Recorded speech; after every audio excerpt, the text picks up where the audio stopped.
Assalamualaikum teman-teman, kembali lagi di program Ngobrol Santuy, Ngobrol Sederhana tapi bermanfaat. Nah, kali ini kita udah masuk part 14 guys. Kali ini tema kita adalah pengalaman kuliah jurusan pendidikan luar sekolah di Universitas Negeri Padang bersama Lovia Mahesya Alfitri. Nah, sekarang aku bakal undang Kak Lovia dulu ya, atau Lovia, kita akrab panggilannya.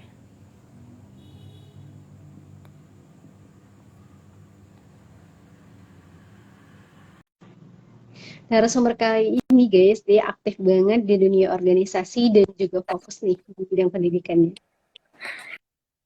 Halo Tika, Halo Lovia, gimana nih kabar? suara aku jelas Tik. Ah, Alhamdulillah pada saat ini aman ya. Ih, nggak bisa pakai filter Tik. Sedih. Pakai dulu, tutup kameranya. Kayak gini kita ngobrol santai. Terserah kita nggak ada terikat Oke, sama instansi, kita yang penting mau sharing ilmu pengetahuan sama teman-teman di sini. Jadi mau pakai filter kucing, filter apapun itu boleh banget. memang tidak ada tempat filternya ya sudah tidak apa-apa Bun. Tumben ya, biasanya ada Bun. Emang rada-rada Bun, kadang muncul kadang enggak filternya ini Bun. Ya, santai, nggak apa-apa, tetap cantik kok. Asik. Lagi masih wanita tetap cantik. Pinter banget. Siap, siap. Gimana nih kabarnya, Lovi? Lovi ya, di Padang ya? Di Padang kan sekarang atau udah balik ke mana? Iya di Padang, Alhamdulillah sehat. Tika gimana kabarnya? Alhamdulillah sehat juga.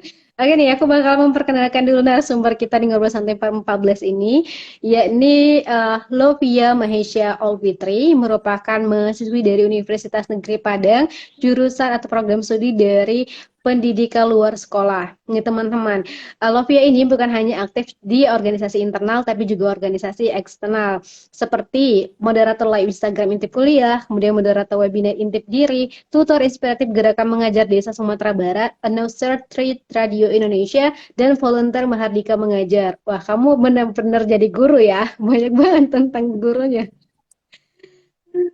Iya, mencoba mengaplikasikan yang sudah didapatkan di kampus ya Bun, dengan Iya. lingkungan sekitar. Mengaplikasikannya sejak duluan gitu. Keren banget. Oke nih, coba kalau Via sapa-sapa dong teman-teman yang lagi join live Instagram kita dan mungkin nantinya teman-teman yang bakalan nonton video kita ketika video ini diupload di YouTube atau enggak di Instagram kita sendiri.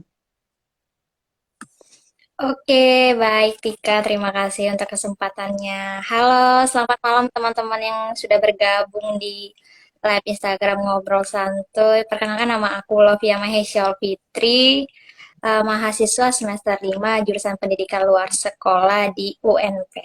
Nah, Saat ini stay-nya di Padang, tapi aslinya mana sama kayak Tika. nah kenapa nih kamu stay di Padang padahal sekarang tuh lagi online, Bun? Aku padahal memang suka banget bolak-balik. Ya karena aku memilih kegiatan aku tuh berada di Padang semua pun jadi Wah, harus ke Padang kan daripada bolak-balik kan. Masya Allah, luar biasa teman-teman. Semangatnya patut dicontoh ini.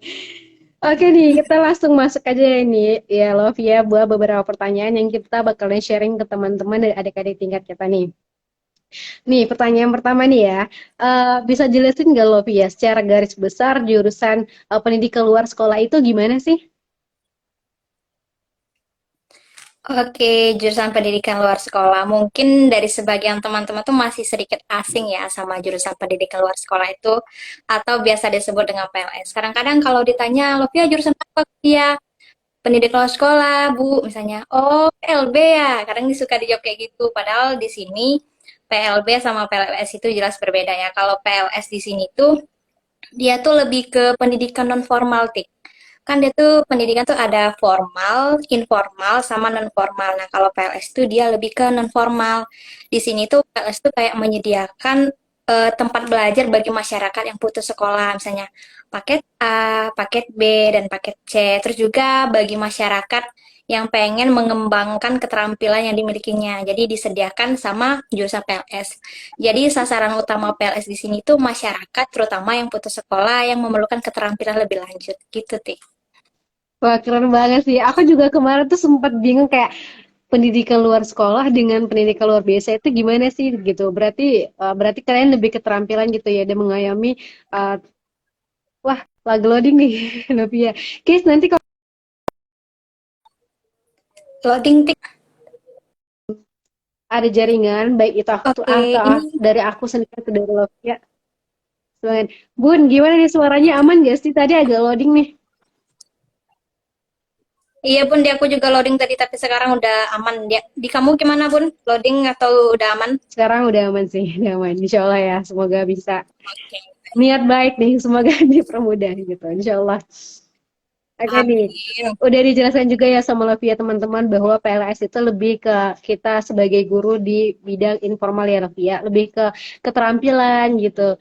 Nah, ini seru nih mengayomi masyarakat karena aku suka banget yang hal-hal berbau sosial kayak gini. Oke nih, masuk jurusan kuliah kemarin jalur apa nih? SMPTN, KSB, Mandiri dan lain sebagainya. Lewat jalur mana, Bun? Aku kemarin kan masuk kuliah sama kayak Tika kan tahun 2019. Alhamdulillah kemarin tuh keterimanya di jalur SNMPTN. Sebenarnya nggak terlalu berharap lebih ya sama SNMPTN itu karena kita tahu sendiri kan cara penilainya kita nggak tahu jelas betulnya gimana. Tetapi alhamdulillah lulusnya di SNMPTN kemarin tuh. Keren loh lulus SN. Aku aja nggak lulus. Apa banyak jalan menuju perkuliahan kan? Iya, nggak apa-apa, tetap semangat. Oh iya nih, emang kamu dari awal suka PLS? Emang itu pilihan pertama kamu atau gimana, Lovia? Kenapa sih kok kamu dari awal tuh udah kepikiran buat ngambil PLS nih? Kan itu SMPTN ya? Singkat cerita ya, Tik dan teman-teman semua yang udah bergabung, sebetulnya niat hati yang paling dalam tuh memang tidak terpikir PLS itu apa sebenarnya. Waktu awal itu sebenarnya pengen di PLB, pendidikan luar biasa tadi kan yang SLB tadi. Karena aku tuh pengen banget bisa mengetahui lebih dekat dengan orang-orang yang berkebutuhan khusus kan. Karena untuk bisa masuk ke orang yang berkebutuhan khusus itu kan nggak setiap orang bisa kan. Apalagi bahasa isyarat atau cara belajar mereka tuh pasti berbeda dengan orang-orang yang kayak kayak kita lah dikatakan cepat menangkap sebuah pelajaran kan. Tapi di satu sekolah tuh, di salah satu angkatan kita tuh ada yang ngambil itu juga, Tik. Dan nilainya tuh jauh lebih besar dia daripada aku kan. Aku tuh kayak tipe orang yang kalau bisa ngambil aman aja ya. Aku ngambil aman tuh. Nah, lihat kan juru-jurusan lain yang ada di UNP nih. Wih, kataku ada pendidikan luar sekolah. Nggak jauh berbeda lah namanya pendidikan luar biasa dan luar sekolah. Nah, aku tanyalah sama salah satu senior. Kebetulan dia kuliahnya di jurusan itu dan di UNP juga, nggak jauh dari rumah kan. Aku tanya, katanya kalau PLS ini dia juga banyak kok kayak observasi atau kegiatan lapangnya nggak terfokus sama teori aja. Jadi tetap bisa katanya berkesinambungan dengan masyarakat walaupun nggak ke orang berkebutuhan khusus. Jadi niat awal memang bukan ke sana tapi berpindah hati ke PLS dan akhirnya pun jatuh hatilah kepada PLS ini. Masya Allah banget ya teman-teman. Jadi profesi guru itu benar-benar sangat mulia gitu. Mau dia guru yang untuk anak didik yang normal atau non yang informal, malahan yang informal, yang maksudnya yang nggak normal gitu, jadi guru-guru yang itu tuh lebih wow banget gitu. Karena nggak semua orang gitu bisa masuk ke dunia orang-orang yang berkebutuhan khusus dan itu mulia banget sih menurut aku, susah banget buat jadi guru kayak gitu. Itu suatu kebanggaan sendiri ya loh, gue bisa mengayomi Iya, masyarakat betul gitu. sekali. Nggak semuanya itu tentang material gitu. Jadi ada kebahagiaan tersendiri dalam hati seorang guru, guys. Oke nih, kalau Via di takjub aku. Oke nih, lanjut pertanyaan selanjutnya. Ini, kamu kan dari Bengkulu Selatan nih. Terus tiba-tiba kuliahnya di Padang. Kalian gak sih sama kebudayaan dan kebiasaan dari masyarakat sekitar di Padang gitu? Hmm. Kalau dibilang kaget tuh ya jelas kaget ya, Tik, karena udah daerah yang berbeda, provinsi yang berbeda, terus jaraknya juga kalau ditempuh dengan kendaraan kan jauh tuh kan. Aku awal pertama ke Padang tuh sebenarnya aku perdana ya itu ke Padang waktu kuliah ini karena memang aku sama sekali bukan orang Minang gitu, bukan orang Padang kan. Jadi emang perdana waktu lulus kuliah ini. Nah, waktu April itu kan aku verifikasi tuh karena lulus SN. Pertama kali ke Padang yang aku rasain tuh benar sih kata orang-orang cuaca di Padang tuh panas. Menurut aku emang iya jauh berbeda kan. Dia tuh kalau panas tuh bukan kalau kita di mana kan panasnya tuh ya panas kan karena matahari gitu. Cuman kalau di Padang nih faktor UNP dekat pantai jadi kayak menguap gitu loh, panasnya tuh berbeda gitu. Baru itu kayak udah berkeringat kayak habis keliling-keliling putar lapangan kan. Itu yang pertama, faktor cuaca. Kayak nggak sesuai, rasa mau sakit lah karena pertama di Padang. Terus juga bahasa ya. Sebenarnya kalau dalam segi bahasa nih nggak terlalu terkejut lah sama bahasa Minang kan. Karena di tempat kita pun juga banyak orang Minang. Jadi cuman untuk belajar beberapa kali lah untuk bisa ngerti pakai bahasa Minang tuh. Terus kalau orang Minang nih, menurut aku sebenarnya banyak patah yang bilang kalau orang Minang tuh pelit ya. Tapi setelah kuliah di Padang tuh menurut aku tuh mereka tuh bukan pelit, tapi mereka tuh kayak lebih menghargai sesuatu yang mereka udah dapat. Karena untuk mereka dapat itu tuh bukan hal yang mudah, jadi mereka kayak lebih menghargai lah, lebih kayak tidak mudah mengasih ke orang lain hal yang udah mereka dapatkan gitu. Terus untuk kalau di tempat kita ya mungkin udah dikatakan bebas lah gitu. Kadang teman-teman cowok tuh bisa datang ke tempat kita atau kos-kosan. Nah, kalau di Padang nih menurut aku yang enaknya itu terbatas tik dia tik. Jadi nggak setiap orang tuh bisa masuk di tempat cewek gitu. Cuman bisa di batas gerbang aja. Jadi menurut aku kita lebih terjaga lah di Padang. Jadi kalau dikatakan shock atau terkejut, ya terkejut. Cuman karena kita ada tempat orang ya harus menyesuaikan lah gitu. Iya, bener banget. Di Padang ini salah satu ya kota asal orang tua aku, guys. Jadi emang tahu banget kebudayaannya gitu. Emang di situ tuh kayak cewek sama cowok kalau terlalu deket banget tuh jadi suatu hal yang aneh juga ya loh, karena mayoritas Islamnya agak kuat lah. Iya, Kayak mayoritas Islamnya betul-betul. kuat gitu di situ. Jadi untuk kos-kos putri itu benar-benar dijaga banget gitu di sana. Tapi kembali lagi semua itu lebih ke diri masing-masing. Nah, Iya, itu guys, betul. persiapan-persiapan buat masuk ke kuliah itu perlu banget ya kalau via apalagi buat adik-adik yang mungkin nanti akan offline atau hybrid sistemnya. Keren banget nih, bisa adaptasi langsung. Langsung bisa bahasa Minang nggak nih? Dalam berapa jangka waktu berapa lama nih? Halo. Bisa Bun, kayaknya waktu awal PKKMB itu kalau ngerti itu belum ya, cuman kita Oh, tahu apa yang iya. dibilang sama teman-teman. Mungkin kayak kalau logatnya tuh pernah dibilang, logatnya udah kayak logat orang Minang gitu kata teman-teman kan. Cuman untuk bisa bahasa Minang tuh kayaknya 2 bulan kuliah lah gitu, kayaknya udah ngerti gitu kan pakai bahasa Minang. Karena di tempat kita pun bahasa Minang tuh bukan bahasa yang asing ya, Ti, karena Iya, banyak kan iya. orang Minang yang di tempat kita kan. Jadi cukup cepat lah beradaptasi dengan bahasa-bahasa mereka tuh. Benar banget, itu adaptasi itu perlu banget sih. Aku dulu waktu di Jakarta tuh, Lop, aku sedikit cerita ya. Aku kan kalau di Jakarta pakai lo gue gitu kayak. Nah, aku pas waktu masuk tuh langsung cuman pakai aku kamu terus orang-orang tuh kayak ini orang ngapain sih? Jadi kayak aduh, aduh, mau membiasakan untuk pakai lo gue tuh kayak perlu banget adaptasi gitu karena emang biasanya pakai aku kamu gitu. Jadi kayak sopan banget ya anak itu. Kayak aneh gitu, Pais ngomong sama cowok itu perlu banget teman-teman adaptasi gitu. Oke nih, kita Iya, masuk betul. lagi ke pertanyaan buat kalau Via. Perasaan kamu di awal kuliah PLS gimana loh? Kalau aku kan kaget nih, karena waktu awal ngambil manajemen, apalagi aku IPA yang lintas jurusan ke IPS gitu, ada desain grafisnya. Kamu sendiri punya kekagetan gak sih pas pertama kali masuk PLS? Sebenarnya kalau kaget untuk ke mata kuliahnya tuh aku nggak terlalu kaget ya, Tik, karena dia juga mata kuliahnya tuh lebih kayak ke sosial gitu kan. Nah, aku tuh lebih ke berat hati, Tik, karena kan aku udah jelasin tadi kalau aku tuh nggak pengen di jurusan ini ya. Jadi aku tuh kayak masih setengah hati menjalani perkuliahan nih. Misalnya aku lihat tuh lagi kumpul, biasa maba kan, sering kumpul ada agenda gitu permaba-mabaan jurusan PLB, aku tuh sakit hati lihat anak PLB tuh ya kan, kenapa aku nggak di sana ya, kenapa aku nggak di PLB ya gitu. Jadi aku tuh masih menaruh hati di sana kan.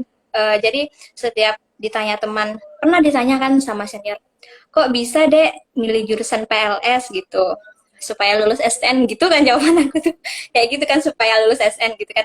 Ya memang sebenarnya mau di jurusan apa, di PLB bilang kayak gitu kan. Jadi setiap menjalin perkuliahan itu setengah hati. Cuman walaupun setengah hati kayak gitu tuh tugas pun tetap berjalan ya. Untuk mata kuliahnya aku nggak kaget sih karena memang ada beberapa mata kuliahnya tuh yang di awalnya tuh udah kayak aku pelajarin di SMA kayak sosiologi gitu kan. Terus juga kalau di sini nih dia kayak lebih ke sosial gitu, Tik, yang menuju ke masyarakat. Jadi untuk pembelajarannya aku nggak terkejut. Cuman aku berat hati menjalani kuliah tadi karena masih terfokus sama PLB tadi gitu. Ya, itu wajar banget nih, karena adaptasi dari kita SMA yang kita mungkin punya ekspektasi tinggi, mungkin ada ekspektasi kita di jurusan lain, tiba-tiba Allah emang ngebelokin kita ke sini nih. bukan cuma Lovia, teman-teman aku pun juga kayak gitu gitu. Aku berjuang buat bisa masuk kuliah itu juga banyak banget. Lovia langsung enak nih Lovia. Oke, walaupun di setengah hati dia langsung tek masuk nih. Aku tuh langsung kayak turun naik. Gak dapat dapat. Akhirnya tuh kayak ya udah nih, emang udah Allah netapkan ini dan aku pernah diajarin kayak gini loh. Apa yang udah kamu pilih harus kamu pertanggungjawabkan sampai akhir gitu. Jadi gitu juga dan Lovia aku Iya, ngerasa kamu juga mempertanggungjawabkan itu loh sampai kamu bisa mengimplementasikan ilmu kamu ke organisasi-organisasi luar gitu. Keren banget loh. Oke nih, kita masuk ke pertanyaan selanjutnya ya. Untuk pelajarannya sendiri loh ya, itu kamu kan tadi sosial nih, kamu banyak bilang. Tapi ada nggak sih perhitungan kayak gitu di mata kuliah kamu sendiri?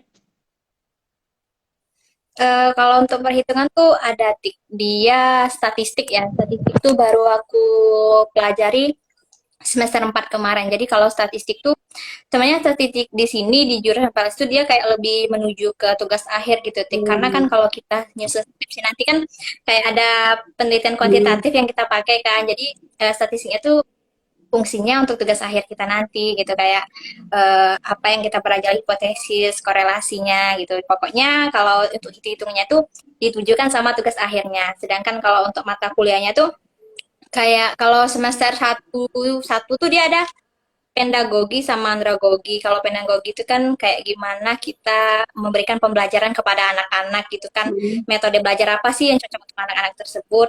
Kalau andragogi itu dia ke orang dewasa, mata pembelajaran apa yang cocok untuk orang dewasa itu kan metodenya kan. Kalau anak-anak itu kan dia harus diarahkan kan.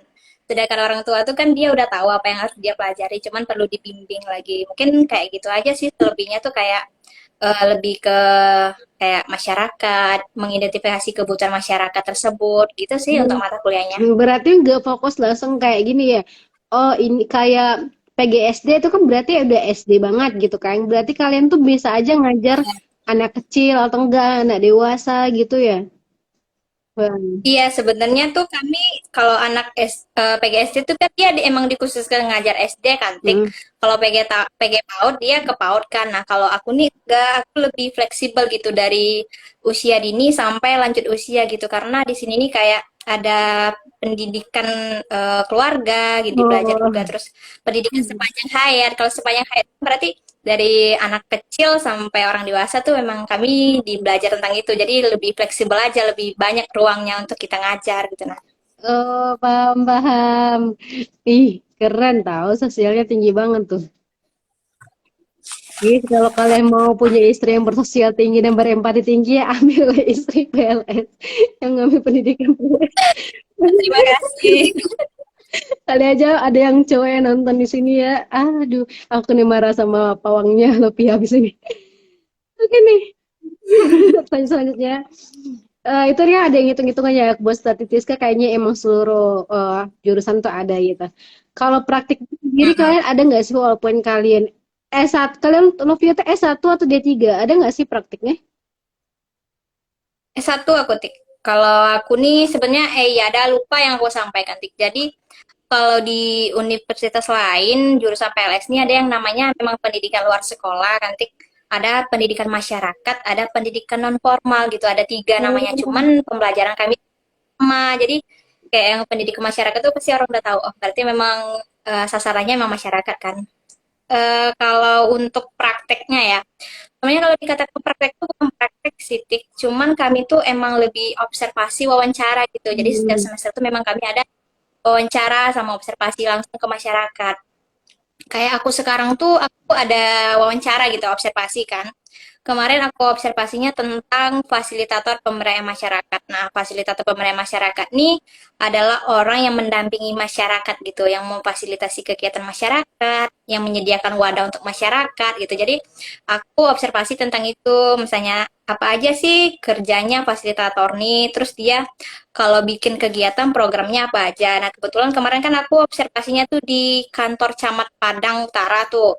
Jadi kalau dari fasilitator ini sendiri yang aku survei kemarin atau observasi kemarin dia tuh kayak mewadahi masyarakat gitu memberikan tempat untuk masyarakat. Misalnya masyarakat di sana butuhnya sebuah kegiatan. Jadi fasilitator tadi memberikan kegiatan untuk masyarakat gitu nanti. Jadi lebih ke observasi lah terjun langsung ke masyarakatnya itu, Tik. Oh, berarti keren sih langsung gitu ya ke masyarakat. Nah, tapi berarti udah kamu kan udah konsentrasinya nih udah ada berarti ya, Wak. Ada konsentrasi masyarakat, ada konsentrasi ada beberapa konsentrasi juga ya. Ih, keren. Tapi berarti kamu ke masyarakat loh lebih banyaknya.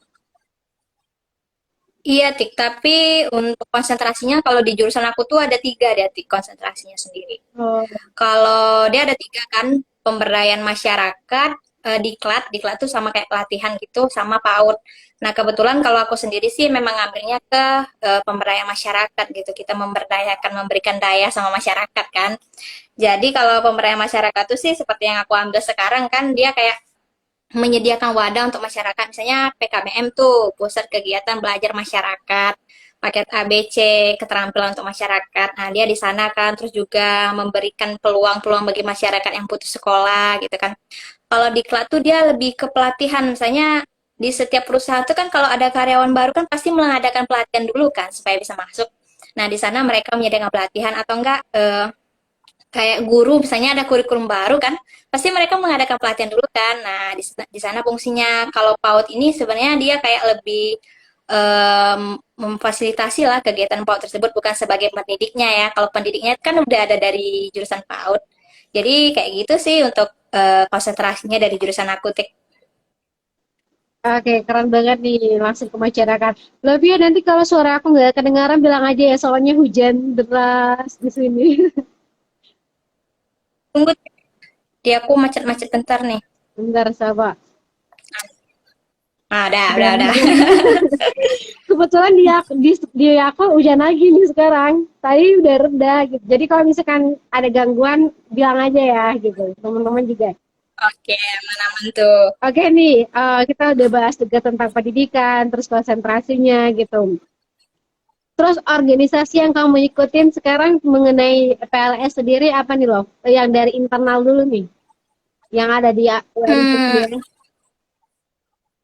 Kalau yang di Wadah UNP itu sebenarnya aku nggak terlalu banyak ikut ya, Tik. Aku kalau di UNP itu cuman ikut di tingkat fakultas. Aku ikut BEM fakultas gitu. Tapi untuk himpunan atau HMJ dari jurusan sendiri aku nggak ikut kan. Sempat ditawari sih, tapi kan setiap orang itu punya minat dan keinginannya masing-masing lah dalam organisasi kan. Jadi aku nggak masuk di HMJ. Jadi aku cuma masuknya di BEM sih. Kalau untuk di tingkat fakultas, tapi untuk di tingkat universitas tuh nggak ada, cuma ikut itu kan. Aku organisasinya lebih banyak di luar kalau sekarang tuh, jadi kayak mengajar gitu kan, kayak kegiatan kalau sekarang sih untuk ngajar tuh sebenarnya kemarin tuh setiap Sabtu kan ngajarnya di ruang baca awak. Cuman karena banyak agenda lain, jadi emang agak jarang ngajarnya di sana. Terus kemarin sempat juga ikut gerakan mengajar desa Sumatera Barat. Kalau sekarang sih dia belum mengajar ya, karena kan itu baru tuh organisasinya atau kegiatannya tuh, jadi kayak masih rapat online-online aja gitu. Insya Allah pengabdiannya tuh di bulan Oktober, terus juga Mahardika mengajar itu nanti pengabdiannya Desember.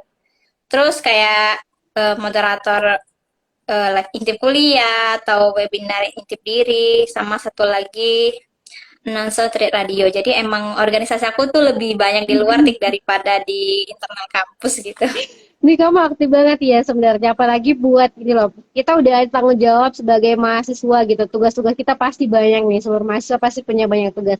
Nah, kamu juga ngajar di luar nih, ngajar-ngajar gitu, volunteer dan kegiatan sosial kamu di luar banyak banget. Kamu gimana tuh cara manajemen waktu kamu supaya kamu tetap produktif tapi nggak melalaikan salah satu dari organisasi yang kamu ikutin loh? Kalau untuk kayak kayak kita membagi waktu gitu ya, Tik, karena kita juga mahasiswa kan terus juga ikut organisasi. Sebenarnya sih aku di semester 5 sekarang tuh cuma 20 SKS sih, jadi nggak terlalu banyak kan. Nah, tapi walaupun 20 SKS tuh tugasnya tuh kayak lebih susah aja sekarang. Aku ada micro teaching tuh, jadi kan kayak praktek ngajar langsung gitu kan. Terus juga aku belajar dari konsentrasi jurusan tuh kayak observasi segala macam. Jadi kayak aku di semester 5 tuh lebih ke praktek langsung gitu. Nah, sama sekarang kan aku ada penelitian pendidikan dua tuh kayak kami tuh dituntut untuk simulasi sempro gitu kan setiap minggu tuh, jadi kami mau presentasikan proposal masing-masing kan gitu. Cuman untuk membagi waktu ya pasti kita sebagai orang yang dikatakan sudah cukup dewasa lah kan, harus bisa mementingkan diri diri sendiri dan kegiatan yang memang penting dulu gitu. Jadi aku di sini pastinya aku mementingkan kuliah dulu. Nah, kalau misalnya tugas-tugas aku tuh udah selesai gitu, pokoknya jangan sampai tugas aku tuh terbengkalai ya demi organisasi. Enggak gitu, aku tetapnya mengerjakan tugas dulu. Biasanya juga aku tuh, kan kegiatan aku sekarang banyak online kan, Tik. Jadi kegiatannya tuh biasanya memang malam. Jadi untuk pagi sampai sore itu aku khususkan dulu untuk kuliah, sedangkan malam tuh baru aku bagi waktu untuk organisasi. Nah, kadang-kadang sih juga nggak heran ya ada jadwal tuh yang kayak bentrok gitu. Nah, organisasi satu nih tiba-tiba dia minta rapat. Terus yang satu ini kan aku live IG juga, tiba-tiba aku live IG. Jadi aku memang mendahulukan menurut aku yang penting dulu gitu. Jadi kalau itu kan misalnya kayak rapat tadi kan itu kan bisa ditunda bentar tuh masuknya. Jadi aku live dulu, nanti habis live aku masuk ke rapat gitu. Kayak gitu sih. Pokoknya aku mendahulukan yang penting dulu. Intinya aku mendahulukan kuliah. Kalau misalnya tugas-tugas kuliah udah selesai tuh baru merangkap ke tanggung jawab kita di organisasi tadi. Gitu sih Oke. kalau aku tik. Udah pinter nih ngatur skala prioritas yang mana yang mendesak dan mana yang tidak mendesak. Wah, keren. Teman-teman yang mau tahu gimana caranya ngatur skala prioritas, ada banget tuh di Google kah di YouTube, itu harus banget paham.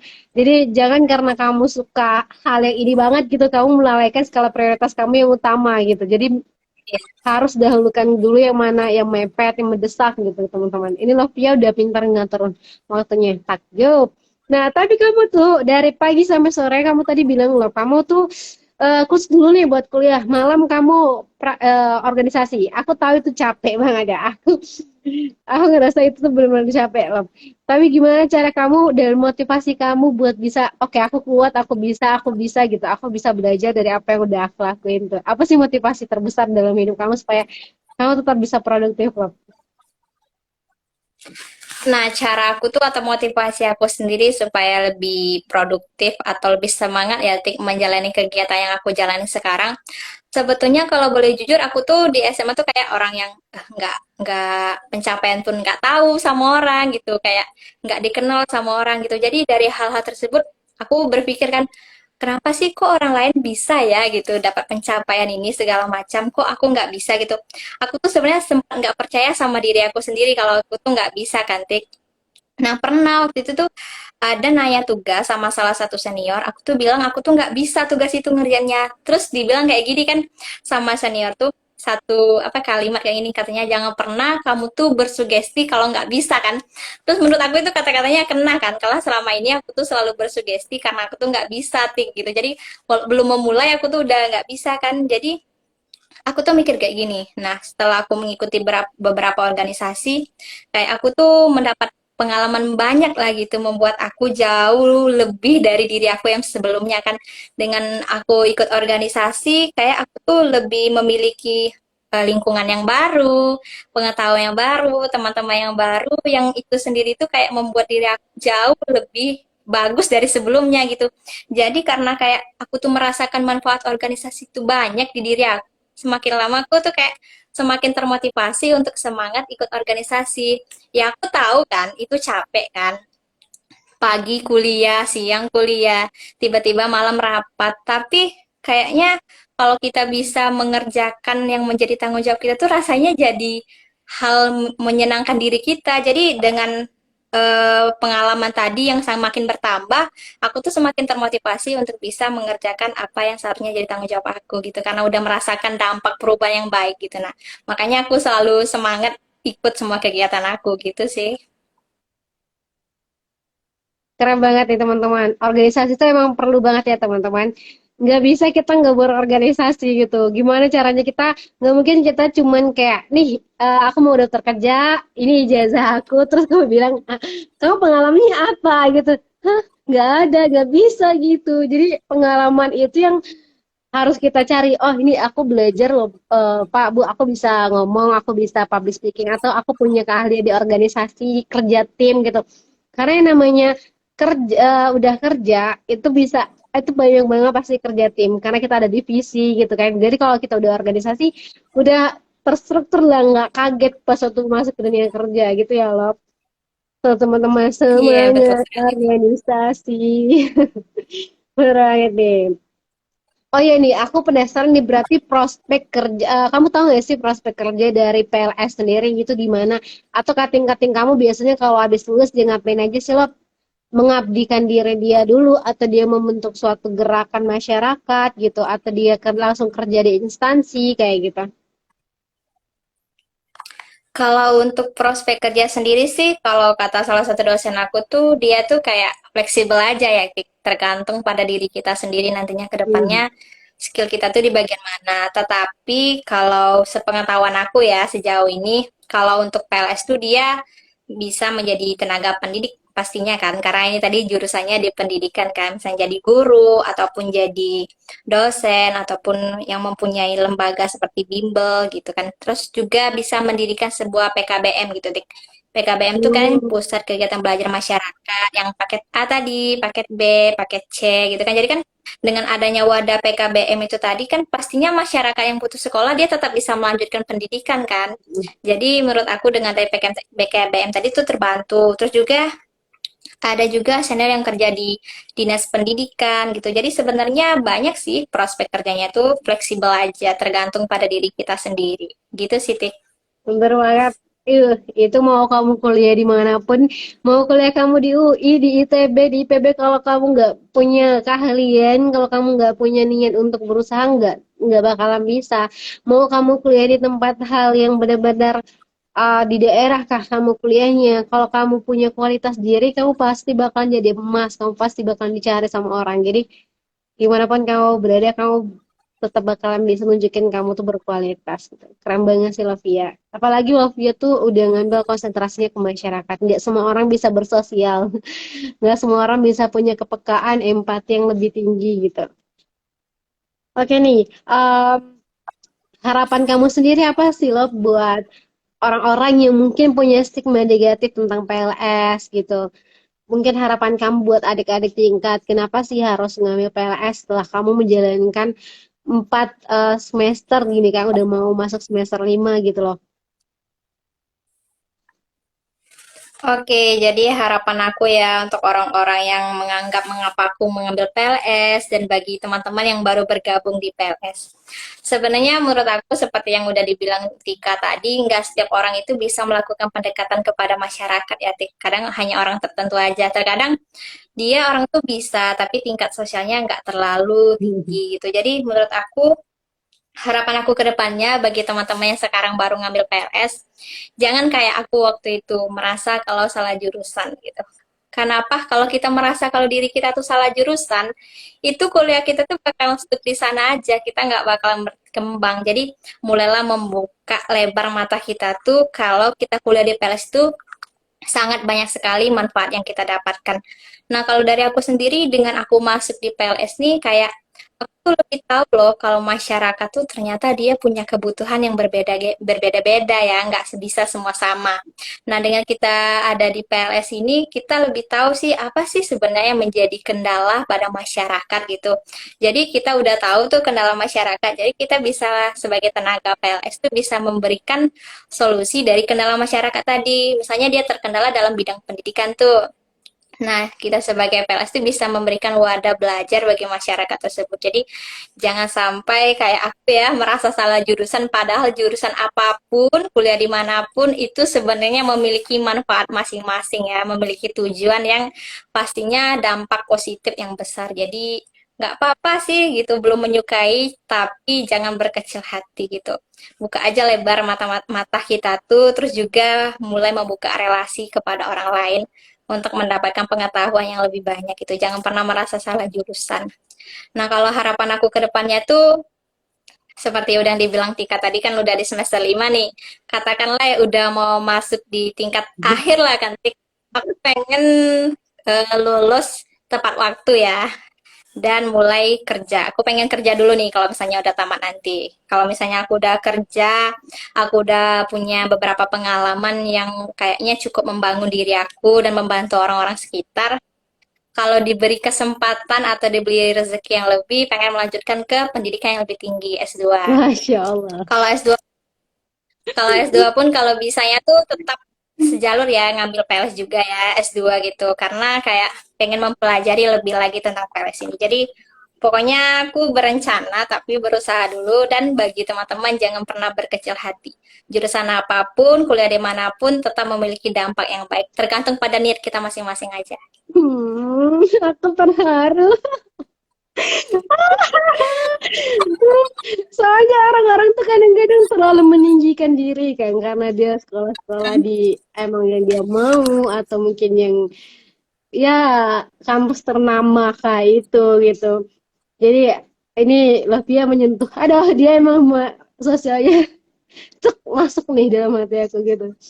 Harapan kamu mulia banget dan semoga apa yang udah kamu tanamin di dalam diri kamu tuh benar-benar bisa ya Allah bisa kecapai. Amin amin ya Allah. Dan Amin. waduh udah ya mau ancang-ancang S2 aja. Ya ampun.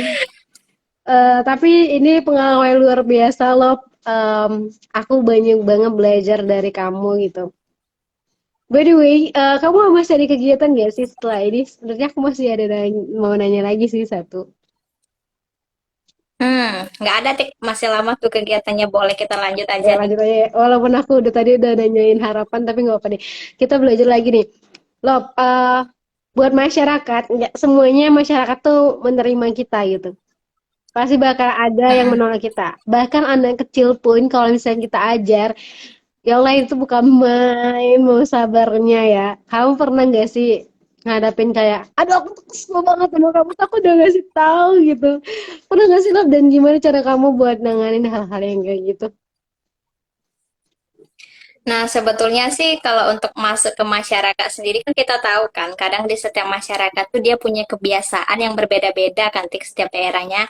Jadi kalau aku tuh di jurusan tuh diajarkan sebelum masuk ke masyarakat tuh mengidentifikasi dulu Tik, kayak kita mengetahui lebih detail dulu tuh keadaan masyarakat di sana. Misalnya kita bertanya dulu sama kayak kepala desanya misalnya kan.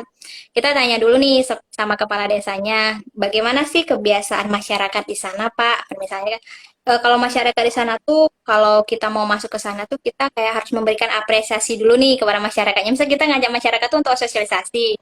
Nah, kalau kita ngajak mereka sosialisasi, kita tuh kayak memberikan sebuah hadiah gitu sama Hmm. masyarakat tersebut kan. Jadi kayak mereka lebih dihargai gitu kan. Supaya kayak mereka tuh lebih bersemangat gitu ikut kegiatan yang kita laksanakan.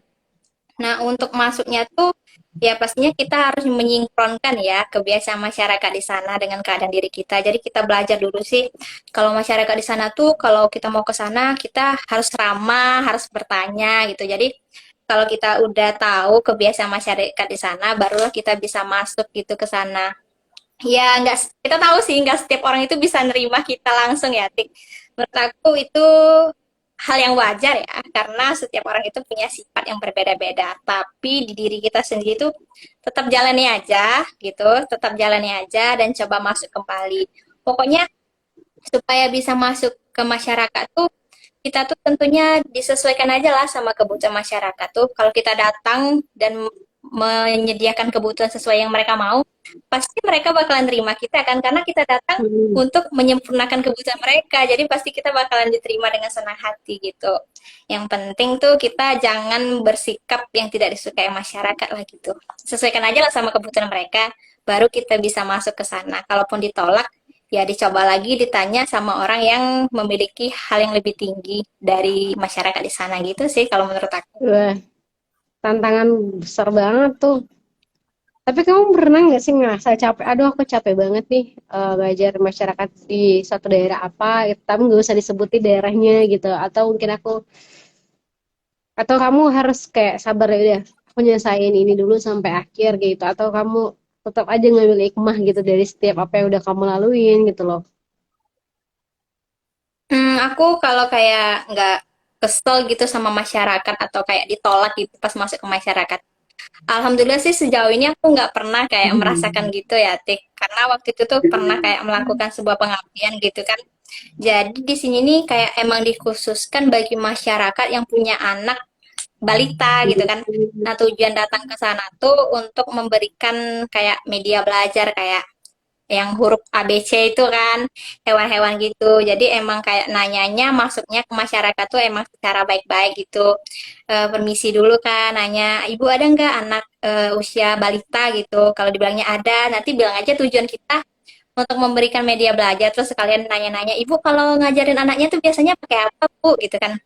Misalnya jawabnya tuh biasanya lewat HP, misalnya kata ibunya, oh di sini kami menyediakan media belajar Bu untuk anaknya segala macam gitu. Pokoknya kita secara baik-baik aja datang ke masyarakat tersebut. Terus pengalaman aku ngajar juga ya, Tik. Aku ngajarnya anak SD tuh. Tapi mereka tuh lebih kayak daring kan karena kita sekarang emang daring kan.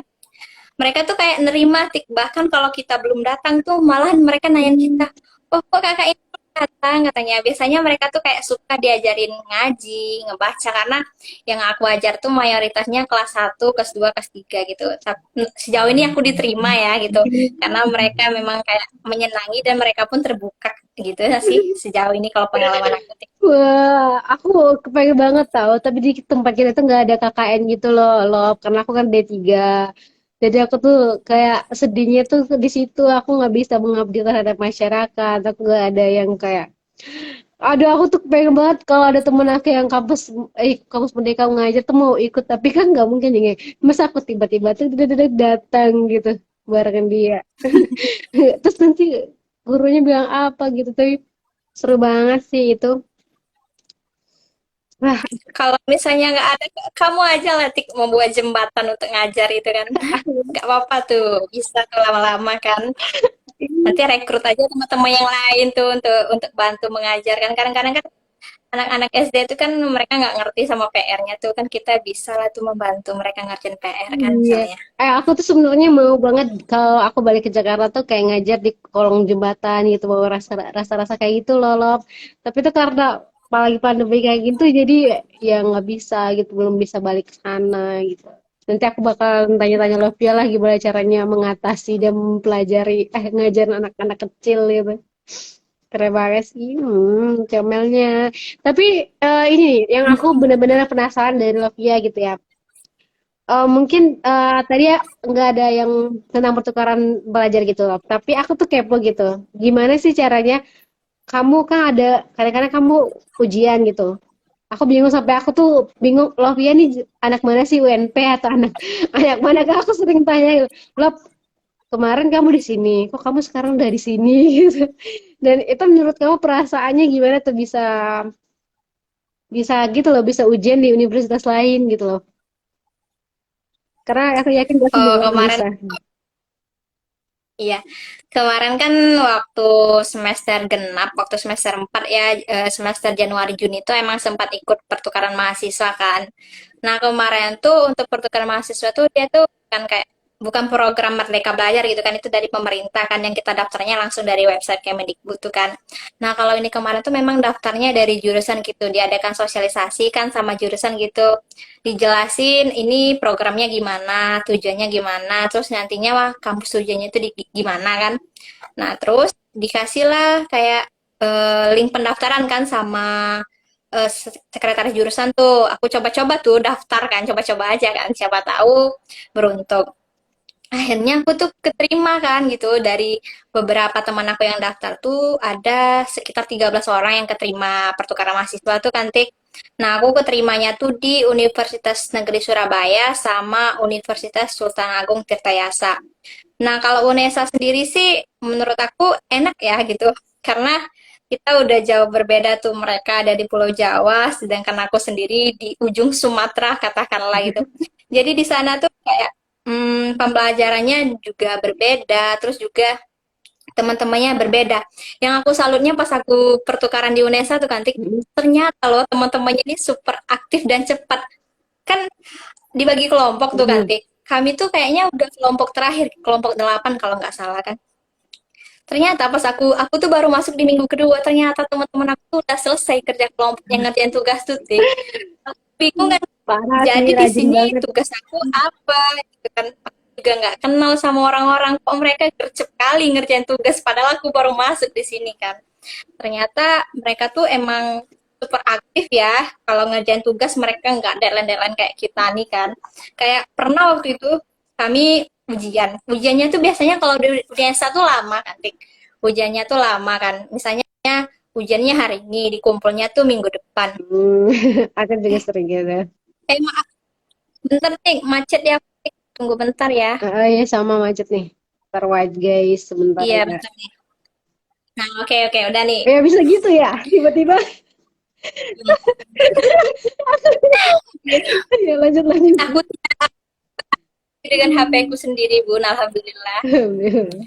Pokoknya teman-teman yang di UNESA tuh mereka tuh super cepat ngerjain tugas tuh, Tik. Nggak kayak kita deadline gitu. Padahal ujiannya dikumpulnya minggu depan, terus disediain form untuk ngumpul tuh mereka tuh udah ngumpul semua, Tik. Aku yang kayak kebiasaan, nantilah masih ada 2 hari lagi. Kayak aku dari sana aku belajar ngerjain tugas cepet-cepet juga gitu kan. Nah kalau di Untirta sendiri itu enaknya teman-teman sama dosennya tuh welcome gitu pas kita biasanya kami Google Meet tuh kan setiap minggu ini anak UNP loh ya apa kabarnya gitu yang Hmm. pokoknya mereka jadi kayak enak lah gitu sama anak-anak Untirtani mereka welcome sama kita gitu jadinya kita pas orang welcome sama kita kita merasa Hmm. dihargai ya gitu kita ditanyain juga kabar kita terus teman-temannya juga sering nanti ini ada tugasnya ini ya kayak mereka mau ngasih tahu kita jadi mereka benar-benar welcome jadi dari sana pasti kita dapat pembelajaran baru kan, dapat teman baru pastilah kan karena berbeda. Pokoknya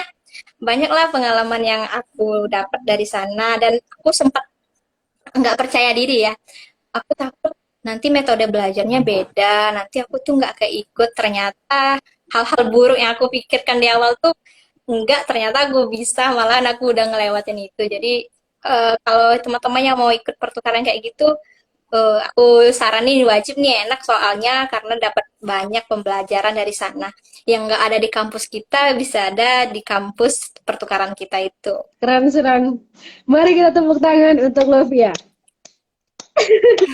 Itu keren banget karena gak semua orang bisa. Kamu harus bangga sama diri kamu sendiri loh, oh gitu. Karena walaupun kamu awalnya nggak maunya itu pendidikan luar biasa, tapi Allah membelokkan ke sini, tapi kamu punya kesempatan yang nggak semua orang bisa gitu. Jadi kamu mencoba 3 tempat universitas buat belajar. Wow, mantap banget loh. Keren banget sih. Tapi kamu nggak kewalahan tuh 3 universitas. Kalau itu enggak sih, cuman di awalnya tuh kayak sempat bingung ya, Tik. Karena kan aku UNP tuh kan diumuminya tuh kan baru tuh pas sudah mau masuk kuliah baru diumumkan siapa aja yang lolos. Jadi sempat bingung sama jadwal kuliahnya. Ternyata yang dari UNESA sama Untirta tadi bentrok sama jadwal kuliah yang di UNP. Alhasil KRS aku tuh dirombak lagi sama bagian TU tuh. Tapi setelah aku jalani, nggak ada sih kendala yang aku alami. Terus ujiannya juga di sana tuh santai gitu kan. Terus emang dari awal tuh udah dikatakan peraturannya tidak boleh merugikan satu pihak gitu. Tapi mentang-mentang ada peraturan itu kita jangan semena-mena juga gitu. Kita tetap juga harus berusaha gitu kan. Karena mahasiswa UNESA sama Uncerta itu juga ada di UNP gitu. Jadi Oh, memang tidak boleh merugikan satu pihak gitu kayak oh kerjasama iya paham paham gitu lah. paham. Iya gitu. Tapi ini yang dirombak berarti kamu mempertahankan KRS yang di mana nih? Yang di luar atau yang di internal? Tapi kayaknya lebih mudah internal ya dibuat di kotak-atik. Kemarin tuh kan aku ada berapa tuh? 4 mata kuliah tuh kan. Jadi 2 di UNESA, 2 di Untirta. Jadi mata kuliah tuh memang sama sih Tik, mata kuliahnya tuh. Jadi mata kuliah yang Hmm. sama tuh yang di UNESA sama UNP tuh, yang UNP tuh dihapuskan. Jadi kuliahnya di luar di UNESA. Jadi kemarin tuh ada berapa ya kalau nggak salah? Ada 7 mata kuliah. Jadi aku cuman semester kemarin 3 di UNP, 4 di luar UNP gitu. Mantap. Aduh, makin banyak aja relasi. Nih, buat Lovio, enak banget banyak-banyak temen nih guys dari 3 universitas. Bayangkan itu networkingnya pasti bakal banyak banget dan berguna banget nih. Love, ternyata udah mau hampir 1 jam. Ini dahsyat banget karena kita benar-benar santuy banget ngobrol dan benar-benar emosinya kena banget sih. Aku bukan cuman kamu yang aku ngerasa kamu benar-benar ungkapin apa yang ada di dalam pikiran kamu, apa hati kamu gitu. Kamu ungkapin semua dan aku benar-benar terima kasih banget Mbak Lovia karena udah diberikan kesempatan untuk bisa belajar bareng gitu. Makasih ya Lov. Lo mau nyapa lagi teman-teman nih, Bu yang udah nonton ini dari awal sampai akhir, mungkin kata semangat gitu dari kamu Boleh atau nih. quotes quotes yang bisa benar-benar tertanam di benak kamu dan kamu kayak ayo teman-teman menanamkan quotes itu juga di benak mereka gitu. Apa lo? Oke, baik. Sebelumnya aku ngucapin terima kasih juga ya sama Tika karena udah menyediakan wadah untuk saling berbagi antara kita mahasiswa dan teman-teman yang lain. Untuk Tika, makasih banyak pokoknya udah menyediakan wadah ngobrol santuy ini karena dengan adanya wadah ini teman-teman juga bisa tahu dari jurusan aku dan kegiatan yang pernah aku jalani. Tapi semoga teman-teman yang udah aku sampaikan tadi bisa mengambil yang positifnya aja ya, yang buruknya menurut teman-teman dibuang aja. Nah, menurut dari aku sendiri, pokoknya tetap jadi diri kita sendiri ya, karena diri kita sendiri itu pasti punya hal yang baik gitu. Jangan pernah kita meniru orang lain, karena kita itu hebat dengan versi kita masing-masing. Terus dari setiap kegiatan yang kita jalani, jangan pernah menganggap diri kita itu nggak bisa. Coba aja dulu, nanti pasti bisa. Pokoknya semangat dan tetap jadi diri kita sendiri. Aku terharu nih. Ayo, jadilah terbaik dari versi kita masing-masing ya teman-teman. Makasih banget loh ya, itu bakalan jadi quotes yang tertanam juga di benak aku.